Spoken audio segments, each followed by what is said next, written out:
How are you? I'm great. Thank you, Brother Eric. Thank you for helping out. And welcome everyone to another Thursday night evening for insightful conversation.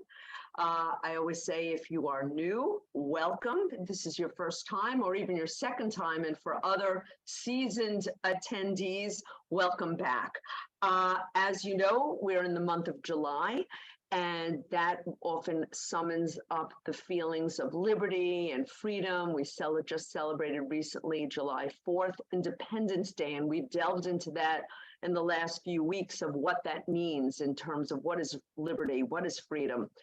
But today we're taking it from a spiritual perspective. Tonight, in keeping up with life, liberty, and the pursuit of happiness. Tonight, we're going to delve even deeper into that spirituality entitled Going Beyond. And one thing that this tonight will focus on is, as you know, we are souls, spirits in the material world, as the song goes. And that song always resonated with me, that we are living as human beings in a material world, but is there something beyond this? And obviously, if you're in this class and sitting with us tonight, you are looking for what is beyond this material world and what is that dimension? How can we bring that in a larger sense to what we are? And today, I was at work today, as I usually am during the week, and someone had sent me an email, just this routine, back and forth with scheduling a meeting. And on the bottom, and it's funny today, especially, she's corresponded with me before, but I'm always focused on, the task at hand. But I didn't notice, and this has been going on for quite a few days, she has a headliner, if you will, under her signature. And I'd like to read it to you. And it really told me a lot about her because she's a lovely person. But just this alone, and I had asked her, can I use this? Because if you'll indulge me, never regret a day in your life. Good days give happiness. Bad days give experience. Your worst days give you lessons. And your best days give you memories. So once I read that, and understand I've been talking to her for quite some time, it changed my whole idea of who is she and why would she have this? On every email I went back, every email has this. It's a signature on her email. So that, and I asked her, can I use it? And I thought it wasn't a coincidence that today I noticed it. And today we're talking again about going beyond. And even in our daily lives, our interactions with people, we have tasks at hand in the material world, but that 1 second, something pointed at me to read this mundane email. And I discovered something about her and something about myself that is I, by the way, printed it out and put it right on my wall so I can look at it. But I think we're going to touch on that tonight, that there are many opportunities and what we think are difficulties really may not be difficulties, that in fact, it's giving us experience and the ability to go higher. And with that, I welcome our guest for tonight, and that is Sister Mary Friedland. And she is a delightful woman. I've spoken to her. I've gotten to know her a little bit, and I'm very excited to hear what she has to say tonight. Just to give you a little background, she's been practicing Raja yoga meditation for over 30 years. And she coordinates the activities at one of my favorite cities besides New York State. That's Illinois. She is in Chicago and the Midwest. And I have a lot of local family there. So that means something to me. And she teaches courses in meditation and practical, I love that, practical spirituality, not just spirituality, practical spirituality. And hopefully we're going to get some of that tonight, some jewels tonight. She enjoys applying spiritual principles to unravel life's knotty problems. Yes, they are knotty, Mary. You are right. Knotty problems, and sharing what she learns with others. So with that, you're going to unknot our problems tonight, and I'm looking forward to that. Welcome, Sister Mary. Welcome to Global Harmony House. Thank you for being here. Thank you, Michelle. Yeah, I learned that Michelle has family in the Midwest, which kind of makes you a Midwesterner by extension. And one thing you might notice about Midwesterners is they're very practical, even about spirituality, and maybe most importantly about spirituality. So thank you for this opportunity to be here with my New York family again. And thank you for that introduction. And also thank you for that beautiful commentary on going beyond limits, because that really expressed for us what it is that we all yearn for. We yearn for it, and now we can look at what are the practical steps we can take to have that sense of freedom, of going beyond limits. And it's, I guess, the paradox that Michelle referred to is that we spiritual beings are completely free, but we live in this material world, which is full of limits, full of limits. We have so much time, so much money. In 1 hour, I have to do another class for another group, so I can't stay with you all night. We have so much energy. We have so many people to take care of. If you drive a car, you have to stay within your own lane, right? Or you get into trouble. If you want to turn left, you have to be in the left-hand turn lane. Otherwise, you can't do it. It's a limit. And if you download too many things in your computer, you get a message saying you've reached your storage limit. You've got to get rid of something. Parents sometimes, when their children misbehave, they say, "You're pushing me to my limit. Be careful or there will be consequences." So we're very familiar with the world of limits, so much so that sometimes we forget to get out of it. Sometimes we forget to get out of it. And it's not just that we want to go beyond limits for recreation or to feel good, although that's wonderful. We should feel good. But actually, when we stay stuck in the world of limits, it suppresses our ability to think clearly as souls, our ability to make good decisions. Whereas if we know the way to go beyond limits, to go into that place of freedom, if we can do that, we can see things more clearly. Like imagine a bird flying high in the sky and the bird's eye view, seeing things as the bird sees them, not as the ants crawling on the ground see things. So this is what we'll look at tonight. We'll look at what actually do we need to go beyond, and what is there in that place beyond, and how do we get there? And I was reminded when I took up this topic of a famous quote by Albert Einstein, that a problem cannot be solved from the same consciousness that created it. It's a magnificent quote, I think, for anyone, but especially anyone on a spiritual journey. A problem cannot be solved from the same consciousness that created it. And Einstein was interested in scientific problems. That was the kind of problem he liked solving.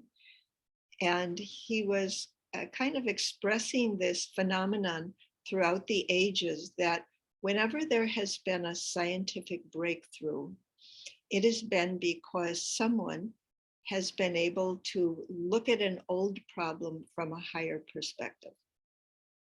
For example, people used to think the earth was flat. Western people, at least, I don't know about other people, used to think that the world was flat. And there was a lot of problems in terms of astronomy, things that couldn't be explained.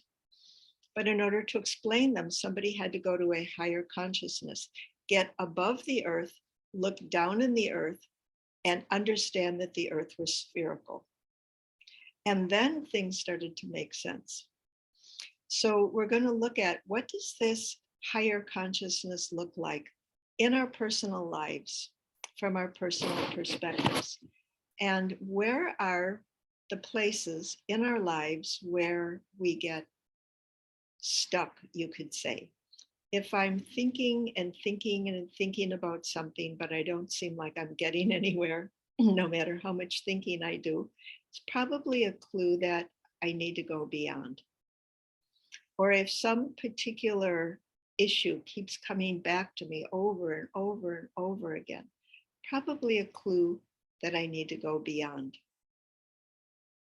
And so I think that this statement that Einstein made about no problem can be solved from the same consciousness that created it, I think kind of a corollary to this statement is that the problem, to a large extent, the problem is actually our limited thinking, our narrow point of view. We look at something from a very narrow and personal point of view, and this seems to be kind of universal. This way of looking at other people is in their relationship to me. So, for example, you are my friend, or you are my neighbor, or you are my child, or you are my manager, or you are my tax accountant. It's always my, as if you only existed as an appendage in my life. This is the kind of thinking that gets us into problems, interpersonal problems, because if you're mine, say you're my friend, and you said you were going to come and listen to this program tonight, and then you didn't come, something else happened. If I call you my, then I think you're going to do everything that I need for my happiness. And if you don't, I get upset. I see this as a problem. But Einstein said, it's not really a problem. The problem is my limited thinking that you are mine and you don't have a life of your own. And I think this is a kind of limited thinking that we all get into. From a very early age, we learn this is your mother, this is your father, this is your brother, this is your teacher, your school, your house. We learn all these things and we incorporate that and we say, my. But as Michelle mentioned in Raja Yoga, we take a bigger picture of who I am. And one of the reasons we take the bigger picture is because we want to remove all of these labels of mine for the simple reason that it gets me into trouble. Whoever I call mine, I'm going to have a whole set of expectations for that person. And I'm also going to keep a record of how well you all meet my expectations. And then I'm going to review that record in my mind over and over and over when I have some spare time. How one person met my expectations, how the next person met my expectations. How might I make Michelle meet my expectations even better in the future? So this creates a problem because another lovely thing Michelle said was that one of the founding principles of our country is the pursuit of happiness. Everyone is entitled to the pursuit of happiness. And we all pursue happiness. But are we pursuing happiness in a limited way, or are we pursuing happiness in a sustainable way, sustainable happiness? And so this is where we have to kind of look at our limits. What limits am I placing? And I'll give you an example of this. So some of you might know that next month in Chicago, there's going to be a Parliament of the World Religions. It's a big event, big global event. And I have the great fortune that people from Brahma Kumaris centers all over the world, including Brother Eric from New York and Sister Gayatri from New York, are coming to Chicago to participate in the Parliament. And I will be hosting quite a lot of them. And we've never hosted a lot of people like this all at once before. And so when I started planning for this, it was very joyful. All these people are coming, all this activity, this is really great.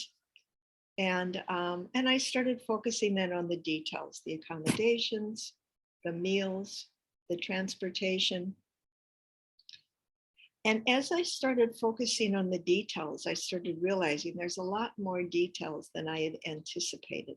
And I started getting very stressed out. And it reached the point where I couldn't sleep at night. All the details were going on in my mind. And so I had to look back and say, wait a minute, where did I make the wrong turn? This started out very joyful. All these people are coming together. It's really great. And now I'm getting stressed. And so I realized that the wrong turn that I made was that I was putting a great attention into everybody's accommodations because I wanted everyone to be happy. That was the mistake. Now, you might say, well, that's not so bad. But the mistake is, where does happiness come from? So, does happiness come from having a good place to sleep and having everything that I want on the dinner table and a car there when I need it? Is that really the source of happiness? Probably you're saying, no, not at all. Now, the pursuit of happiness or the American dream is often on this level, getting everything we need in the material world. But the going beyond, that step that I had to take was that the spiritual reality is that happiness is an intrinsic quality of the soul. And so, of course, I'm going to get a little bit of happiness from things that happen in the world. But as far as sustainable happiness goes, that has to be pursued at the level of the soul. And so the pursuit of happiness actually requires us to get to know the self as a spiritual being and get to know our inner resources.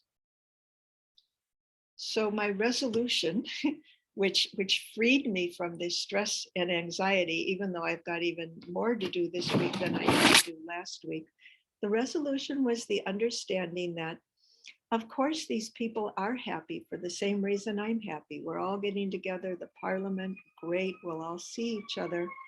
And I'm not responsible for anybody's happiness except my own.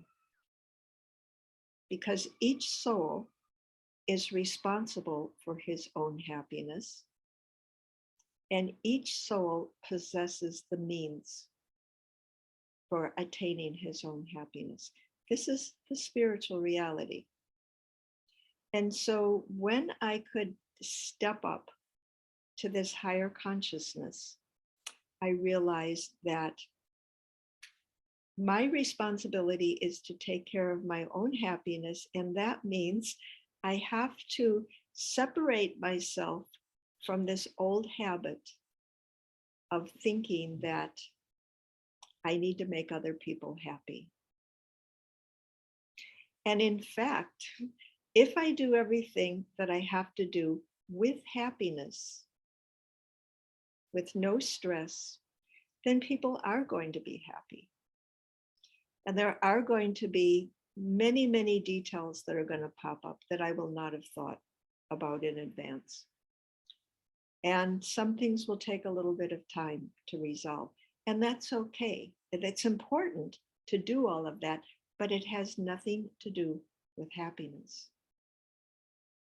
And so this going beyond, and we'll talk about the steps of going beyond in a little while. But this going beyond is the understanding that these important qualities that a soul needs, a human being needs, such as happiness, freedom, respect, being valued, security, cleanliness, all of these qualities that a soul needs, we're not going to get them in the material world. Now, we need a lot of things materially, but going beyond means understanding that the qualities that the soul needs have to be pursued at a spiritual level. And this is what I think in this Thursday night insight series. Every Thursday, you get another glimpse into what is a quality that the soul really needs, and how can I attain that on a spiritual level. And so when I was getting stressed out, my consciousness, this is back to Einstein's quote, my consciousness was actually creating problems, not solutions. And when we get stuck in this limited thinking, and limited thinking might be, I have to make other people happy. And the other form of limited thinking is other people have to make me happy. If we get stuck in either of these, we're going to generate a lot of problems. You could say imaginary problems, but to me, they're real problems as long as I'm in that materialistic thinking. And so we have to be able from time to time, go beyond. We have to be able to go back and forth between functioning very well on the material level and then going beyond and experiencing the qualities of the soul, which really is what make life worthwhile. So going beyond means I'm going beyond my narrow point of view, and I'm allowing myself to see a bigger picture. Now, there's one very, I would say, practical way that this dilemma of limited thinking shows up in many of us. So we learn that we have this frontal brain, which guides us through all of the daily tasks that we do. And we learn that the frontal brain has two hemispheres, and there's what they call a left brain and what they call a right brain. And we learn that the left brain does logical, analytical kind of thinking. It's good at that kind, solving problems, solving puzzles. And the right brain, on the other hand, is emotional and intuitive and artistic and creative, a different way. It solves a different kind of problem. And then the scientists tell us we're either left brain or we're right brain. So we get put in one category or the other. And I think most of us would recognize I tend more towards functioning at a left brain level or a right brain level. But actually, we need to go beyond even identifying with one hemisphere of the brain, because actually going beyond allows us to access both the logical, analytical part of the brain and also the intuitive, creative, emotional part. Going beyond means I can use both of these in perfect harmony. Whereas when we get stuck, we tend, if we over focus on one side of the brain, we're going to get stuck. We either get stuck in trying to get logical, and my logic just doesn't seem to fit the material world, or we get stuck in being too emotional, and then we can't function in the material world. So going beyond means I have to be in a place where all of my resources are available to me. Both sides of the soul are functioning. The body and the soul are working together. So where is that place? And I think those of you who regularly attend this program, yes, you get to ask questions and comments. Good, that's good. Those who regularly attend this program, you have a pretty good idea of what that place beyond is. And so we'll spend some time going there tonight. Maybe we'll have just a little bit longer meditation, a few minutes longer than usual at the end, so that we can experience that. But for our understanding of where that place that is beyond, the first thing that we understand is that we are spiritual beings who live in bodies. And we can't see the soul or the spiritual being, but we're absolutely certain that it's there because we can hear ourselves think or feel ourselves think. And we're very aware of the of consciousness, let's say of consciousness, which is an aspect of the soul. But in Raja Yoga, we learn, yes, consciousness is an aspect of the soul, but also there are intrinsic qualities of the soul. Intrinsic qualities, qualities that every soul possesses. And I'm sure you would know what many of those qualities are. For example, peace is an intrinsic quality of the soul. Every soul eternally possesses the energy of peace. Now, we don't always remember this, and we're not always able to access peace. But when we do, and when we experience that state of peace, that's going beyond. It's going beyond the material reality and experiencing the much broader spiritual reality. And by broader, I mean peace is a universal energy. We're tapping into a universal energy that is benevolent, that's healthy, that's good for the soul. So this is going beyond. It's quite simple, isn't it? Going beyond. Another quality of the soul, love. Everyone, every soul needs love. We say in our Constitution, life, liberty, our Bill of Rights, life, liberty, and the pursuit of happiness. But the pursuit of happiness also includes love. That every soul, love is nourishing for the soul. And we want love. And so we tend to become consumers of love or pursuers of love. But actually, love is an intrinsic quality of the soul as well. And I'm sure if you have meditated with the Brahma Kumaris, you will know that when you experience yourself as a soul, you can tap into that inner resource of love. And once we do that and we understand that, then I'm not ground level pursuing love, but I'm going beyond and experiencing love. And the interesting thing about all of these spiritual qualities that we get when we go beyond, interesting thing is that by experiencing the quality, I'm sharing the quality with others. Maybe there's nobody around.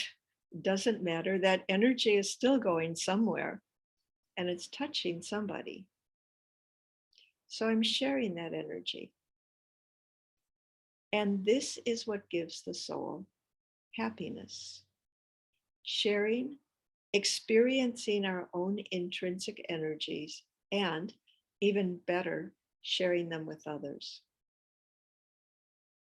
Psychologists say that psychologists have studied happiness because we have so much and yet we don't seem to be very happy.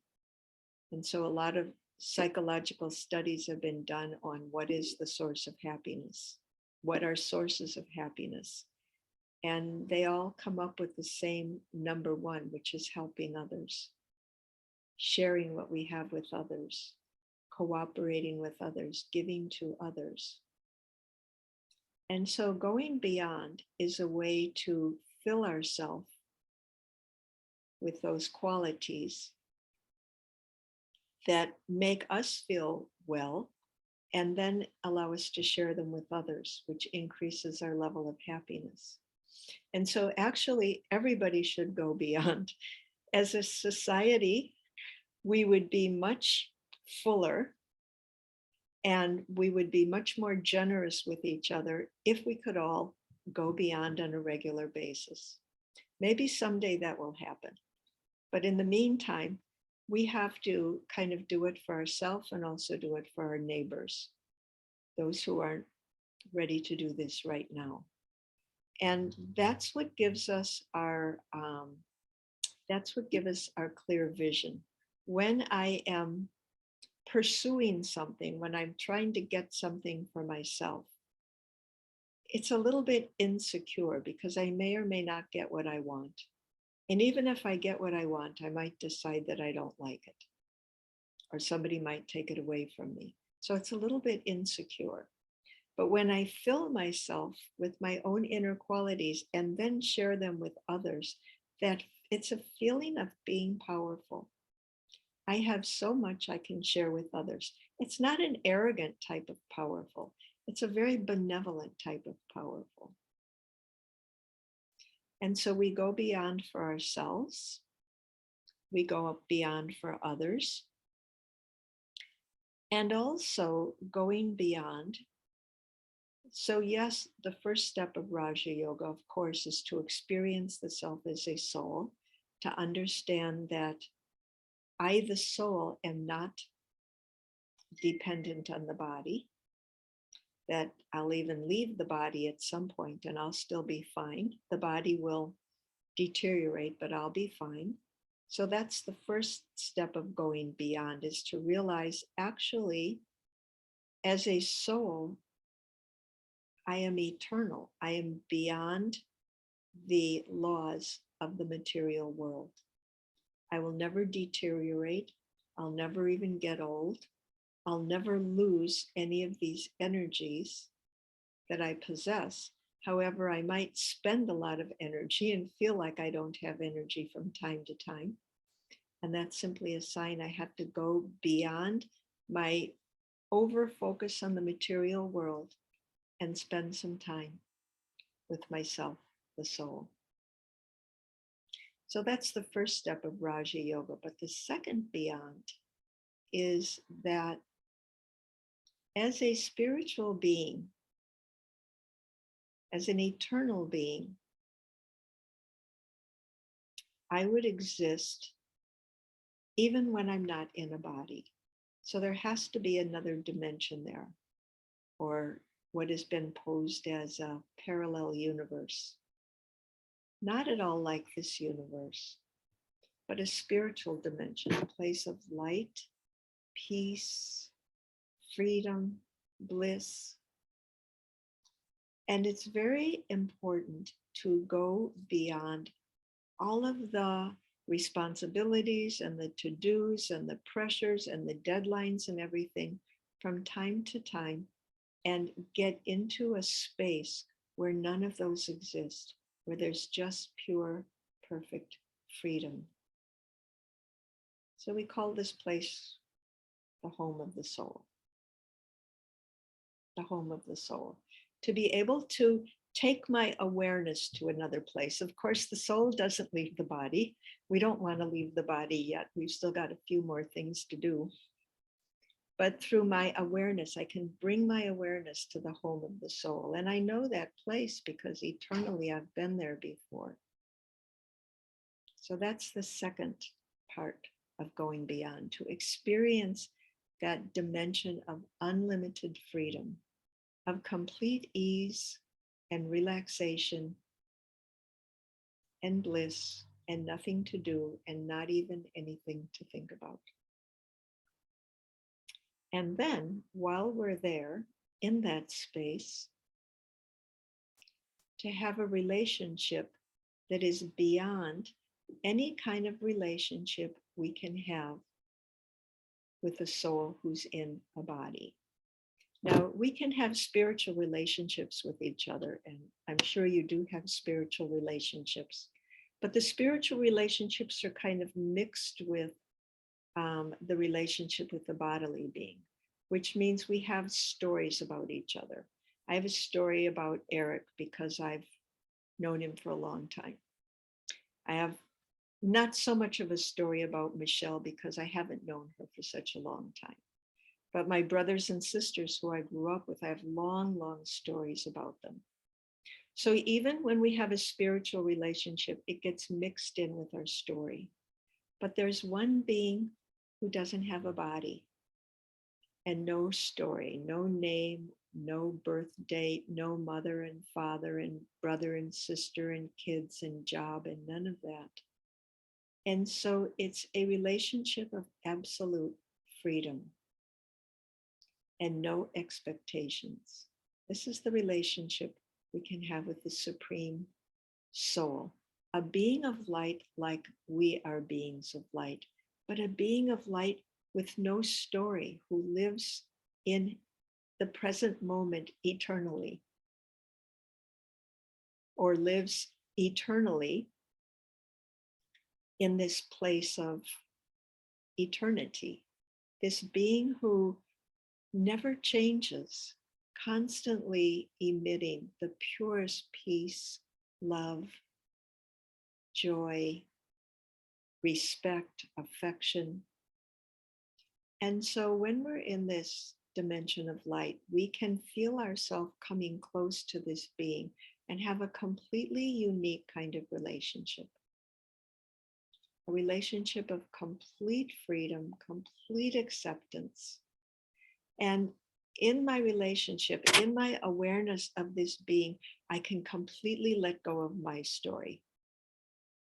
When I'm with you, I'm still conscious that the name of the body is Mary, and the job of the body is meditation teacher, and the human being named Mary needs to give this class and make these points. I'm still aware of all that with you, even though I know that you're all souls. But with the Supreme Soul, I can drop my story and just be me, whatever that is. And it's quite beautiful. So these are the benefits of going beyond. And as Michelle said in her introduction, that I do like practical applications. And I think it's the practical applications, it's the stories that make spirituality real, right?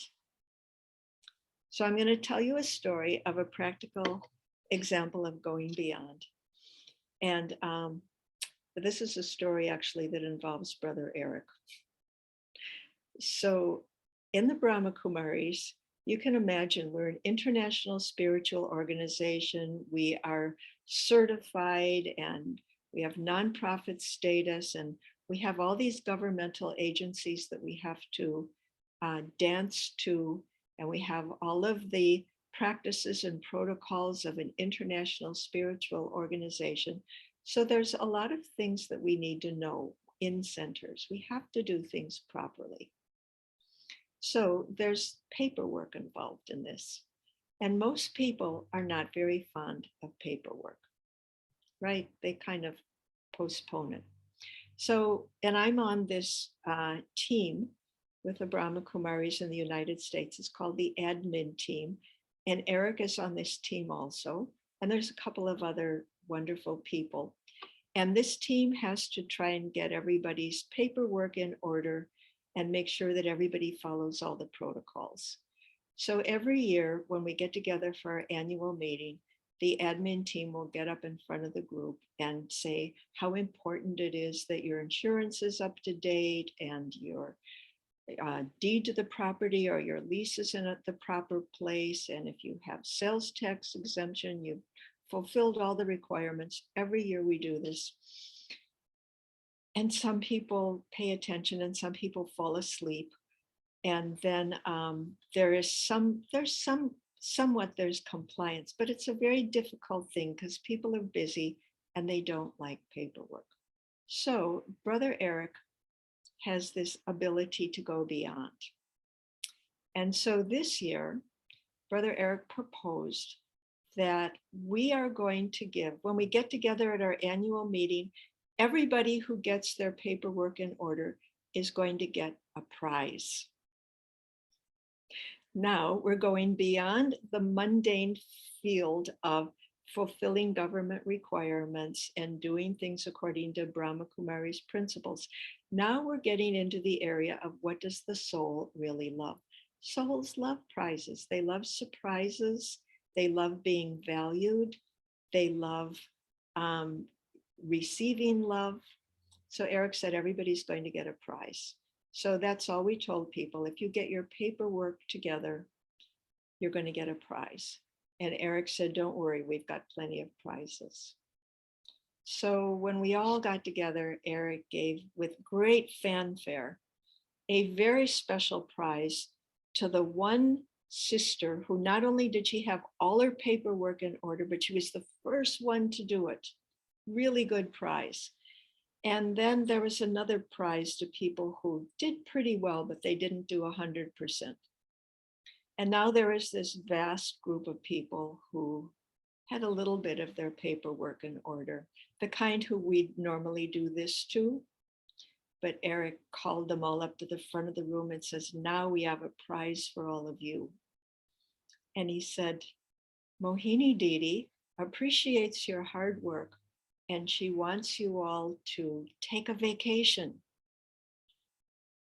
Really, he said, she wants you to take a vacation. So he reached into his prize bag and he pulled out a little packet, and he went to one of the students, one of the teachers, and he said, you have won a prize to Germany. And he gave him a little handful of German marks that had been left at the center over the years. And what do you do with a little handful of German marks? Then the next one, he said, you are going to go to Japan. And he gave him a little handful of Japanese yen. And these people were happy and everybody applauded for them. And he gave out about 10 of these. And then finally, there's one brother left. And he said, you are going to go to, and he had this little pile of coins or bills that he couldn't figure out where they were from. So he said, you're going to go to places beyond. And everybody really applauded for that. So this is an example of what can happen when we go beyond. We tend to get stuck, especially when we feel like we don't get cooperation, we don't get the resources that we need, nothing is working. I keep doing the same thing over and over and over, year after year. Nobody listens to me, nobody cares, nobody does what I want. My kids never listen to me, my employees never listen to me, the president never listens to me. Go beyond into that level of consciousness that is that level of consciousness that understands the soul and relates soul to soul instead of relating to the task. And the task can actually get done better that way.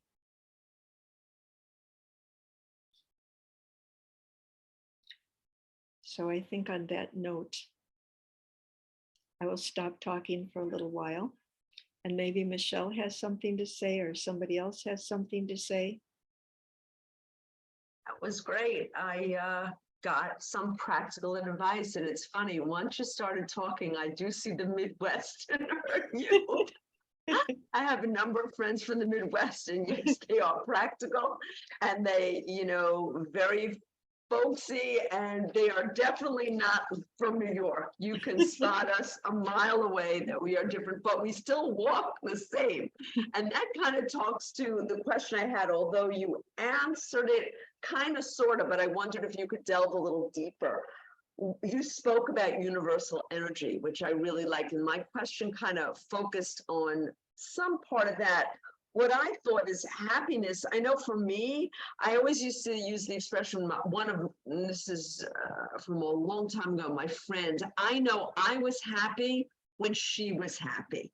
In other words, that interconnectedness that you have, I always thought when you really love someone, you are happier when they're happy than for myself. So I wonder if you could talk a little bit, you touched on that, the interconnectedness that we have a tendency to look, and you spoke about that, what is this relationship to me?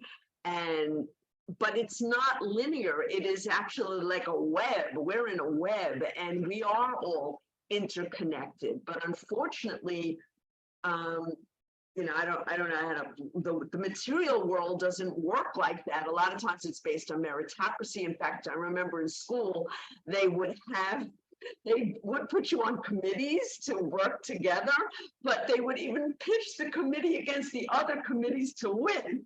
So, in other words, it wasn't, I never thought school was collaborative. I always thought school was, you had to, beat the other one to get ahead. And even in jobs, I know in jobs, although I'm in a different place in life, been there, done that, I am in a more collaborative setting and I welcome that.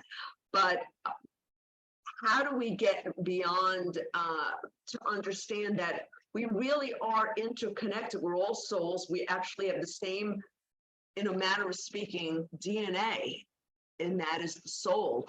And how does that affect our, can we tap into that interconnectedness? Because I don't see that as much anymore. I feel more interconnected now than ever with this study, but oftentimes you don't feel that way and people feel more disjointed now than ever.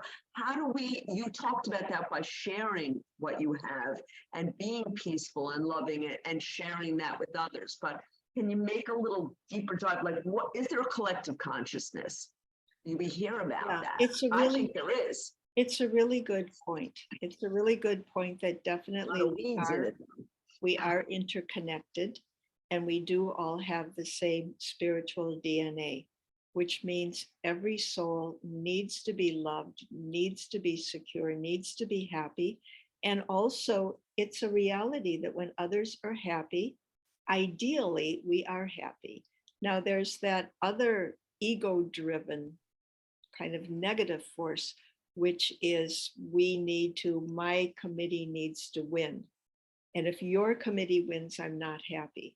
But really, for the soul, for children, small children, before they get conditioned into that, they're happy no matter who wins. That's the natural state of the soul. So we do naturally are happy when others are happy, that increases our happiness. However, the problem is when I think that I can make you happy, or when you're not so happy, maybe you're having a difficult time in your life and I'm trying to make you happier and I'm suffering because my attempts to make you happier aren't yielding the results that I would like. So that's the problem, thinking that I'm responsible for another person's happiness. I can share happiness with you. I can enjoy your happiness, but I can't make you happy. And also I guess the downside of it that, what comes from one committee competing against the other committee, this idea that one group has to win and the other group has to lose. And so in collaborative settings, and this is what, Brother Eric brought out, is you can have a win-win. Everybody can win. Why should somebody have to lose? We can find ways that everybody can win. Even people who only do a little bit, they can win too. Zero sum, there is a lot of emphasis on zero-sum games. Really not the way. Everyone, that rising tide lifts all boats. And that's another quote that I always liked. And it's true, you do better when everyone does better. And that's also part of the spirituality that, we learn that with this, that you do better and you feel better when you put others in front of you. There's a Buddhist practice, which I really love. And it is that when I want something for myself, I first want everyone else to have it. Right. And so if I want a new pair of shoes, first, my desire is that every human being on this earth has a good pair of shoes to wear. And I sit with that desire for a while. And then I decide if I want to go out and get a new pair of shoes. And if yes, what kind of shoes? But before I've done that, I've given my good wishes to the world. And those good wishes I give to the world actually strengthen me personally. They strengthen my happiness, because it's the truth of the soul that the soul wants everybody to be well. And so when I feed that truth of the soul, that's what makes me strong and that's what makes me happy. I think that was a better way of putting it. It articulates it better than the way I did it. That, before you want for yourself, and that's kind of, you wish it for everyone, but that's not to deny you That's to just send out the vibrations that you want everyone to have, the joy that you have. And that's something that's really, this has been delightful. I knew it would be. I've learned a lot, and I knew I would. And there are practical things I always walk away and say, okay, can I use this in my daily life? Yes, I can. So that's also wonderful. And I'm looking at some people. There are some faces out there. Hi, everybody. Are there any questions or comments? I know I see some head shaking, so I see that, people agree. Is there any comments? It's a quiet group tonight. Apparently they're deep in thought. Does anyone have anything they'd like to add? If not, oh, Jane is raising her hand. Maybe Jane. Can Jane unmute, Brother Eric? Be able to. You should be able to, Jane. Okay. Shanti, thank you. Beautiful. Yeah. So much was shared. And thank you both in terms of what was brought up, and in terms of the happiness of the soul. I'm only going to quickly mention an experience that I did internship. I had was going for a master's in social work and addiction, and I wanted to. You have an opportunity to choose internships, and I wanted to do it at a soup kitchen. And little did I know, when I walked into this particular soup kitchen, I felt like home. I said, this was where I was supposed to be. And it again has nothing to do with me in this body, but again, when you truly give it over, because I'm, again, as we know, there's someone else who's carrying all this on. And when I walked in there, that was the real gift, because inside for years and years, I always felt that there was a part of me that just wanted to do this. Seeing somebody else gave me real peace and happiness. And I didn't share it that much with others except with family and so on, but that moment said it all for me. So that is truly a gift. But again, it's coming from that divine source, and that's truly the gift when we truly give it over. So thank you. Very beautiful. Thank you so much. Yeah. There's going beyond and there's being beyond. And this act of being beyond is when the soul is doing exactly what the soul is destined to do. There's that connection with the higher power, definitely. And that sense of perfect alignment. We are human beings. We're supposed to be beings, doing and being, and that. Thank you, Jane. That was lovely. And I just looking at Jane, you just know, I could feel as you walked in the room, I could almost experience that joy that you felt, because Jane is such a sweet, giving soul. So it's not a surprise that her heart, it's the one thing I'd heard, the heart is one of the organs that the more you give, the bigger it gets. You never have to worry about, when you cut off a piece of your heart and give it to someone, that it's going to shrink and you're missing. It's the complete opposite. When you give your heart to someone, it just, or anyone or everyone, it just gets bigger. It's just this regenerative process that truly works in a spiritual way. So that was lovely. I know you have to get going because you have another class and you're very much in demand. If there are no other comments or questions, I know we have a lot of people here that have stayed on. So, okay, would you mind doing a commentary to tie this all together in a nice little bow for us in a practical way, so we can use it again and again? I'd be happy to. Thank you, Michelle. Thank you. Let's check to see that we're still sitting up straight. If possible, with your feet on the floor, unless you're sitting cross-legged. Take a few deep, full, enjoyable breaths. And watch the air enter and leave the lungs.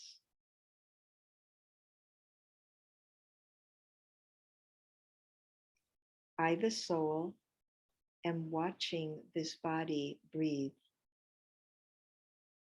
I'm watching the air enter and leave the lungs.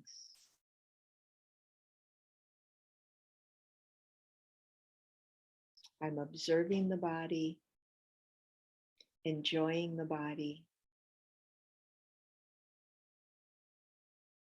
But I'm not the body.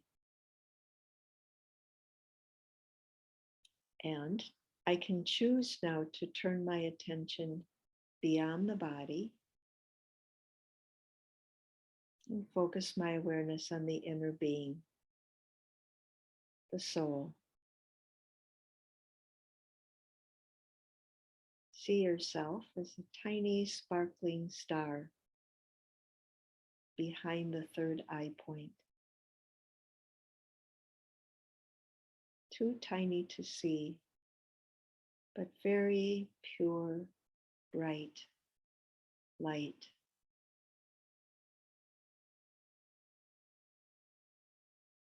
Still, silent,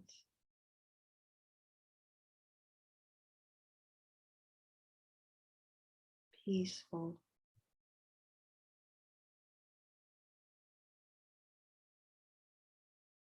Within the soul is one of the greatest treasures on earth, the energy of love.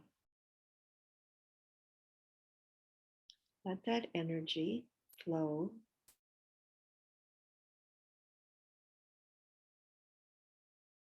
and fill the whole being with love.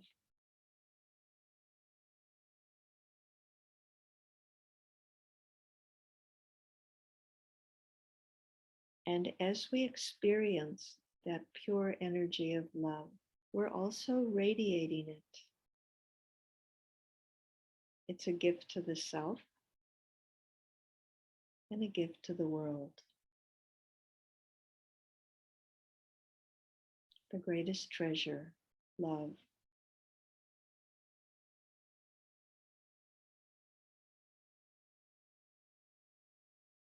And as we give this gift of love to the world, we can be aware that we come from a dimension of love.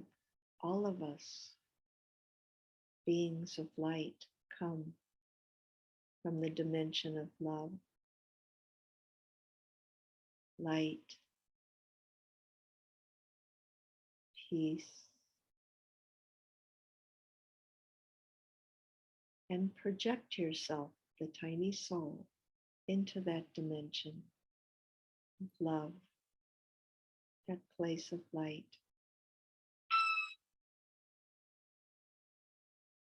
And be in the company of the supreme love, the supremely loving, most benevolent being, whose love is always pure, perfect.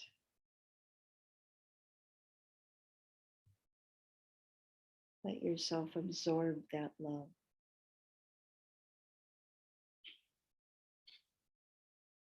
Fill yourself. Just a little quick trip beyond. And then bring your awareness back into the body that you inhabit, the present moment, with the awareness that you have a choice. You can focus your attention on the material, or you can go beyond. Om Shanti. Om Shanti. Thank you, Sister Mary. And I choose going beyond. How about everybody in the audience? Let's go beyond. Thank you so much. That was a very wonderful, quiet, simple, beautiful evening. And thank you so much for sharing with us. And I know you got to get going, so I'm going to go really my Brooklyn, New York fast way. Not going to stroll through this. We'll see you next week. It'll be the last week of July, right in the middle of summer. And we are going to continue Life, Liberty, and the Pursuit of Happiness with Sister Elizabeth Padilla. And it's going to be Finding Ease, although we've made a head start. Thank you, Mary. We're finding ease while facing life's challenges. Thank you very much. This is not to be missed. Sister Elizabeth is not to be missed. So make sure you come back next Thursday. You will enjoy yourself immensely. Yeah, good. And you'll be back. I Yes. know it. You'll be Okay. back. Okay. Thank you so much. Shanti, that was amazing. you. Awesome. Thank you. Thank you. Thank you. Beautiful. Thank you. so Shanti, beautiful and insightful. Very good. Indeed it was. Thank you, Mary. Appreciate it. And Michelle was wonderful. And everybody who has arrived and came, you all get a prize too. So if you want to take a little trip, we got some coins to get you started. We're all going on a trip. And we're not going to Disney World. We're going better than Disney World. Okay, thank you all. Om Shanti, everyone. See you next week. Have a great day and may it be full of life and liberty and beyond. Good night. Life. Bye-bye. Good night. Namaste.